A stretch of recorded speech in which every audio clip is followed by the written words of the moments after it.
Good evening, viewers. Even today, let us see 136th lesson, sentence section, very important sentences, mixture. Number 3 only. Okay, mood lesson தான் பார்த்தீங்களா studies 3 sentences அழகாக இருக்கும், நல்லது.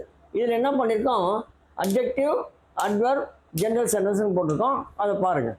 Adjective adverb கண்டிப்பாக வந்துடும். அடுத்தது general சென்டென்ஸ்னு போட்டிருக்கேன் பாருங்கள். It will be very useful for you. This water is very clear, ஜென்ரலாக சொல்கிறது. இந்த தண்ணீர் மிக தெளிவானதாக இருக்கிறது. இது வந்து அட்ஜெக்டிவ், கிளியர் அட்ஜெக்டிவ், தெளிவானதாக இந்த அட்ஜெக்டிவ். இது வீசியில் வந்துடும், அதையும் போட்டேன், நல்லா உங்களுக்கு புரியும். இப்போ நீங்கள் வீசியில் எடுத்து பாருங்கள், உங்களுக்கு அது நல்லா புரியும். ஓகே, எது இருக்குது, ஓ வீசினா இப்படி இருக்குதா, அப்போ இதில் அட்ஜெக்டிவ் கொடுத்துருக்காரு அப்படின்னு தெரியும். அடுத்தது Mallika is writing correctly. Malika is writing correctly. Adverb, present continuous tense.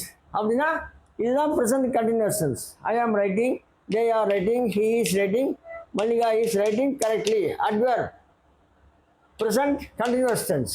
Okay?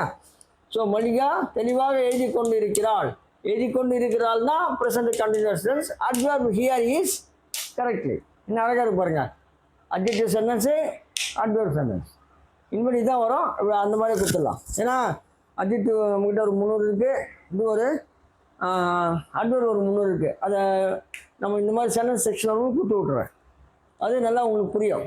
அப்புறமா all of you will have to go there tomorrow. இப்படி all of you will have to go there tomorrow. நாளைக்கு எல்லோரும் நீங்கள் அங்கே போக வேண்டி இருக்கும். செகண்ட் கன்ஸ்ட்ரக்ஷன், அதில் வீசியில் செகண்டில் வரும், செகண்டில் ஃபியூச்சர். அதாவது வீசியில் ப்ரெசென்ட் இருக்குது, பாஸ்ட் இருக்குது, ஃபியூச்சர் இருக்குது. இது பாருங்கள், வீசியை பார்த்தீங்கன்னா தெரியும். வீசி டென்ஸு பாருங்கள், கொஸ்டின் பார்க்காதீங்க. Okay, so all of you will have to come tomorrow. All of you will have to go there all of you will have to go there tomorrow, come there tomorrow அப்படிலாம் சொல்லலாம், தப்பு இல்லை. So go வந்துருக்குங்க, அதனால் அதான் சொல்லணும். So all of you will have to go there. நீங்கள் எல்லோரும் அங்கே, நீங்கள் நாளைக்கு அனைவரும் அங்கு போக வேண்டி இருக்கும். நீங்கள் அனைவரும் நாளை அங்கு போக வேண்டி இருக்கும். ஓகேயா? So class is over. இந்த 3 பார்த்துருக்கேன், பாருங்கள், நல்லா பாருங்கள். திருப்பி படிக்க தான் நல்லா ரொம்ப கரெக்டாக இருக்கும், நல்லா அழகாக புரிஞ்சுக்கலாம். அட்ஜெக்டிவ் எப்படி, அட்வர்ப் எப்படி இருக்குது இன்னும் பார்த்துக்குங்க.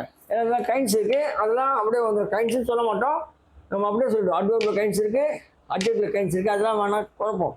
அது அப்படியே மொத்தமாக போட்டு அது அட்வர்ப்னு சொல்லிடலாம். ஓகே, இது ஜென்ரல் சென்டென்ஸ், ஆனால் வீசியில் போகுது.